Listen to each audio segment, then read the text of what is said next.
Bon salut les gars, aujourd'hui on va continuer à la Yabusa. On a encore beaucoup de choses à faire, donc on va pas perdre plus de temps. C'est parti. Alors dans un premier temps, on va remettre le cylindre. Il va me falloir de l'aide, parce qu'il faut comprimer les segments pour pouvoir enquiller le cylindre, ce qui est assez compliqué. Par exemple sur une voiture, on peut mettre les pistons et la bielle, puis après serrer la bielle par en dessous. Sauf que là, il y a la boîte de vitesse en dessous, du coup on n'a pas accès au serrage de bielle. C'est pour ça que j'ai serré avant de mettre le vilebrequin dans le moteur. Là, j'ai déjà assez bien nettoyé les plans de joint, mais on va terminer vraiment avec une Spontex pour enlever vraiment tous les défauts. Maintenant, les plans de joint sont assez propres. Avec ça, c'est très bien. Au moins, tu n'abîmes pas le cylindre, tu le rayes pas. Maintenant, il y a le collègue qui m'a rejoint. Et là, on va passer un coup de rodoir. Mais je vais vous reprendre en gros pot, ça va être beaucoup plus simple. Donc là, on voit les cylindres, ils sont en assez bon état. Mais on a perdu du côté, la moto elle a 40 000 km. Oui, on a perdu un peu le côté des stries. C'est-à-dire que là, ça fait trop lisse. Et en fin de compte, avec le rodoir, on va redonner un peu de stries pour pouvoir faire un bon rodage. On va mettre ça au bout de la perceuse avec un peu de WD et ça va être très bien.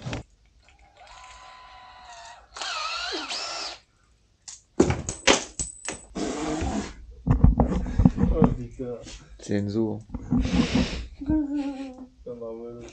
Normalement tu fais à l'eau ça, non? Non, WD. Là, au WD. Et après, il y a vraiment des gros appareils, mais ça, c'est des appareils d'usine qui font ça. Là, c'est vraiment histoire de dire, mais après, il y a vraiment des professionnels qui font ça parfaitement. Voilà. Ouais, là ça va se voir en plus. Ah ouais. Avec la lumière. Maman, carrément, tu mets le point dedans. Là, ça redonne un peu des stries qui vont s'enlever avec le rodage. Remonter un cylindre comme ça qui est glacé, c'est pas ouf. Vaut mieux donner un petit coup de rodoir, c'est le seul truc que je peux faire. Après, tu peux l'amener dans un usinage qui te change la chemise. Je sais que les Hayabusa, souvent, ils font passer en 83 mm. Du coup, ça monte la cylindrée en 1340, je crois. Alors, moi, je reste en 1300. Ça me suffit largement pour ma prépa turbo. C'est souvent sur des prépas Atmo qui font ça.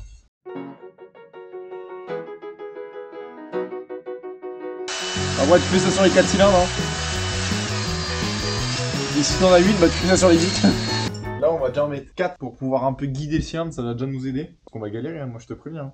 Déjà, là, faut les serrer au couple dans le carter. Faut mettre de la graisse sur la vis. Combien de NM? 15 lbs. Faut 15 lbs en NM. 20 newtons. C'est pas beaucoup, 20 newtons. C'est de l'alu après en bas. Hein.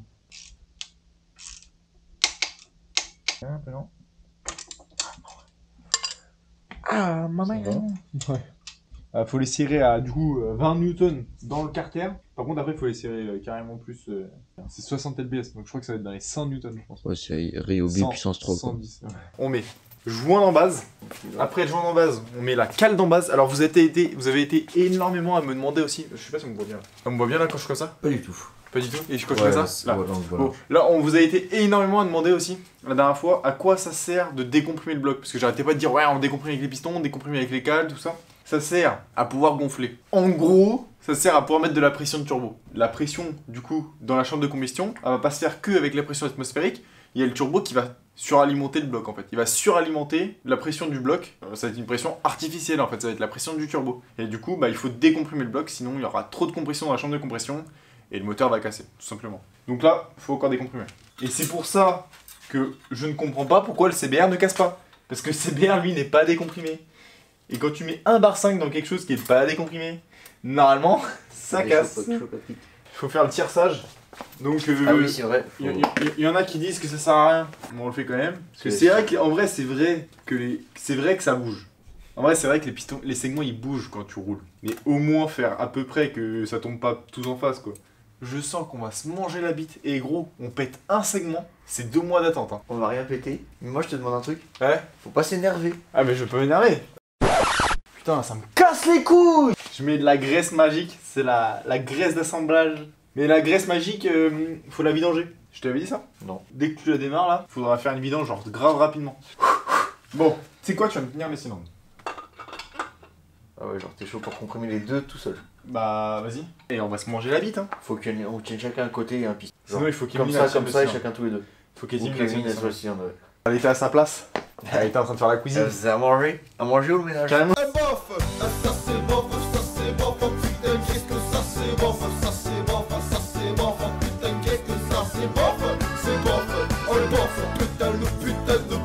elle me dit, ça met longtemps? Je dis non, 5 minutes. Ah, c'est bon, j'éteins pas le feu. Maman, carrément, on va manger cramé ce soir. Ça va prendre feu surtout là-haut. Là. Il faut que tu tiennes le cylindre comme ça. Tiens-le comme ça. Exactement comme ça. Voilà. Excusez-nous si c'est mal filmé. Ah, vas-y. Tu descends. Ouais, mets-le bien droit. Toi, il est pas droit du tout. Vas-y. Quand tu dis vas-y, c'est que Tu peux descendre, ouais, tu peux descendre. Il faut que je force. Non, pas du tout. Bah là, ça descend pas. Putain, ça me casse les couilles! Cylindre il est pas vissé. Non, moi c'est beau. Cylindre rentré après 4 heures. Non, ouais, normal. C'est mal les fois. Bon, du coup, les gars, on a mis 4 heures à mettre le cylindre. Là, je sors du taf, donc j'ai vraiment pas la foi de faire la culasse. De base, je devais faire la culasse ce soir. Mais on se retrouve demain pour moi, mais 2 secondes pour vous. Je vais vous démonter la culasse. Après, comme ça, on va l'envoyer se faire rectifier. Comme ça, on est sûr qu'il n'y ait pas de perte de compression à ce niveau-là. Voilà. Allez, c'est parti. Et moi, je mange quoi? D'énorme. Je vais tout faire soi-même, quoi. On est obligé de faire des motos de 400 chevaux et faire à manger soi-même. Donc là, déjà, on va enlever tous les chapeaux. Ça, c'est les chapeaux. Alors, je sais pas exactement comment ça s'appelle. Vous voyez là, il y a une petite pastille au bout. Voilà. Là, il y a une petite pastille. Elle sert à faire le jeu aux soupapes. Avec l'usure, parfois, bah, ta queue de soupape, elle s'use. Et du coup, faut grossir cette petite cale pour avoir le bon jeu aux soupapes. Ça, on fera ça dans une autre vidéo quand on remontera tout. On met un petit jeu de cale comme ça, entre l'arbre à cam et la culasse, et on joue avec la petite pastille pour avoir le bon jeu entre l'arbre à cam et la soupape en fait. Un mauvais jeu soupape, ça peut tout péter. J'en ai déjà fait les frais, la soupape était trop usée, il fallait mettre une plus grosse pastille, et du coup la pastille s'est mise de travers au bout d'un moment, et du coup la soupape est restée descendue, le piston il est monté, ils se sont fait la bise, et voilà, je vous mets une photo. Bon là la soupape tu l'as mangée là. Là... C'est sur un vieux 450 YZF.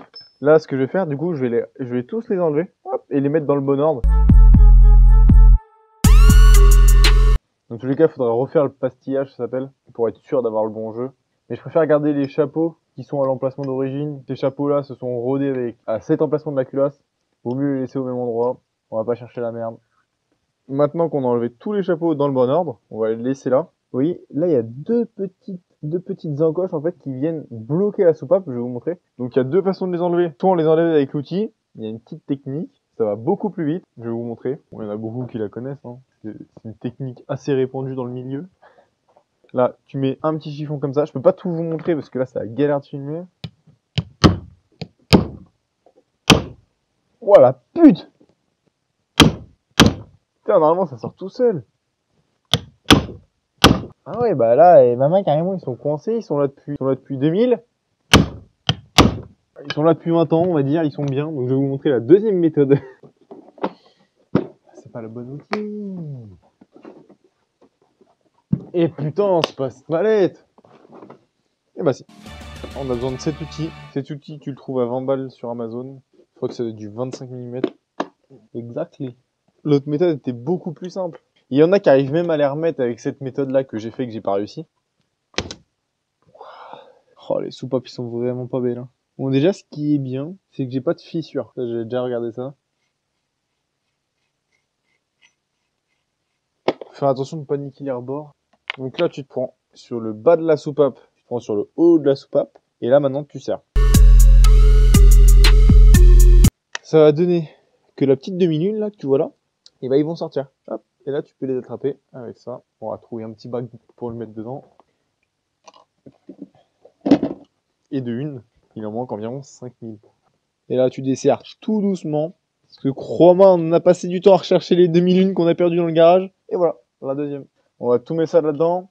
On desserre. On a le ressort de la soupape. La soupape. Ça, par contre, les soupapes, là, il faut un ordre précis. C'est pour ça que j'ai sorti un petit carton. Je vais percer le carton et je vais les mettre à chaque emplacement. Il y en a plus que 15 autres à faire. Putain, c'est une Hayabusa 16 soupapes.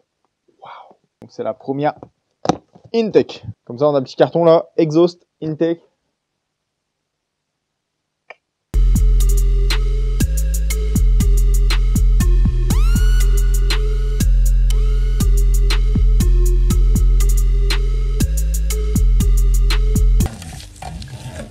faire un ski, Gounette? Ah, le bâtard, le fils de pute. 10 ans après, j'ai enlevé toutes les soupapes. Tous les ressorts sont là. Là, j'ai fait une petite boîte avec toutes les 2001. Là, c'est toutes les vis. Ça, c'était en passage d'eau, on va dire. Les piles de mission aussi sont enlevées. Alors, par contre, là, faut pas les faire tomber.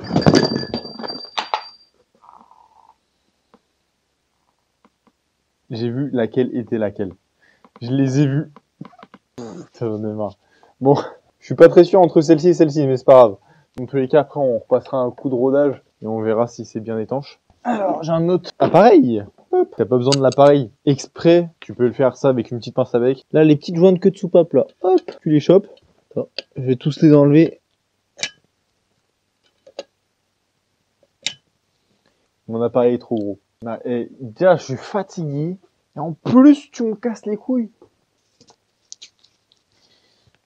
Bon, on modifie la pince. Voilà, c'est bon. Un joint de queue de soupape, c'est ça. Et ça, on va tous les remplacer par des neufs, bien évidemment. Wesh. Chut. J'ai acheté un appareil, mon frère, pour rien. Donc maintenant, là, je suis comme tout le monde avec ma pince et ça marche très bien. Pourquoi j'ai acheté l'appareil? Parce qu'il me le proposait sur Amazon? Oui, peut-être. Je me dis, putain, c'est un appareil révolutionnaire. Je vais présenter ça à ma communauté. Merci Amazon. Voilà, voilà. Vous faites-moi les malines, là. Bon, les guides ont l'air en bon état. Ils ne sont pas fissurés. Les guides de soupape, c'est ça, là. C'est les petites choses que vous voyez là. Donc, ils sont pas fissurés, on va pas les changer. Ils sont en bon état. Je vais contrôler les soupapes au micromètre pour savoir s'ils sont dans les tolérances, s'il faut les changer ou pas. Mais normalement, non. Là, tout va tomber. Rien n'est tombé. Non, mais ne me dis pas qu'il faut que j'utilise mon super appareil pour aller chercher les trucs. Eh bah si. Vous voyez derrière votre écran là? Ouais, ton appareil sert à rien. Eh bah si. Ça c'est les coupés pour en bas le ressort là. Je crois que parfois, si je dis pas de conneries, je crois que parfois il y a que le haut. Je crois qu'il y a que des coupés là en haut. Si je dis pas de conneries. Hein. J'en dis souvent des conneries. Il est tard, mais de mémoire, sur les crosses que j'ai eues, je crois qu'il n'y a pas. Dites-moi si j'ai raison dans les commentaires. Et même si j'ai tort. Et si vous savez pas, vous mettez un truc. Comme ça monte ma vidéo dans le référencement. Quand vous mettez un commentaire. Ensuite, YouTube met en avant ma vidéo. Tout le monde la regarde. Plus de vues, plus de thunes. Plus de thunes, plus de moto turbo. Et si on arrive à 10 000 commentaires sur cette vidéo, je passe mon S1000RR en turbo. Voilà, il va me briser les couilles, lui. Oui, je le sens. On est le soir, j'ai envie d'aller dormir. S'il te plaît, viens. Viens, enfant de putain. Tchouf. Bon, c'est bon. Toutes les coupées, elles sont enlevées. Bah, tout de suite, tu vois, déjà, ça pèse moins loin. Voilà, la culasse, toute nue. Il n'y a plus qu'à l'amener chez le rectifieur. Donc, chez le rectifieur, ils vont passer une machine. En fait, c'est un gros disque qui tourne, là, et qui vient surfacer la culasse, jusqu'à temps que la culasse soit bien plane. C'est parti, on va le ramener. Allez, let's go, on y va. On a un peu les yeux qui collent, mais on a un peu le matin, là. Hop.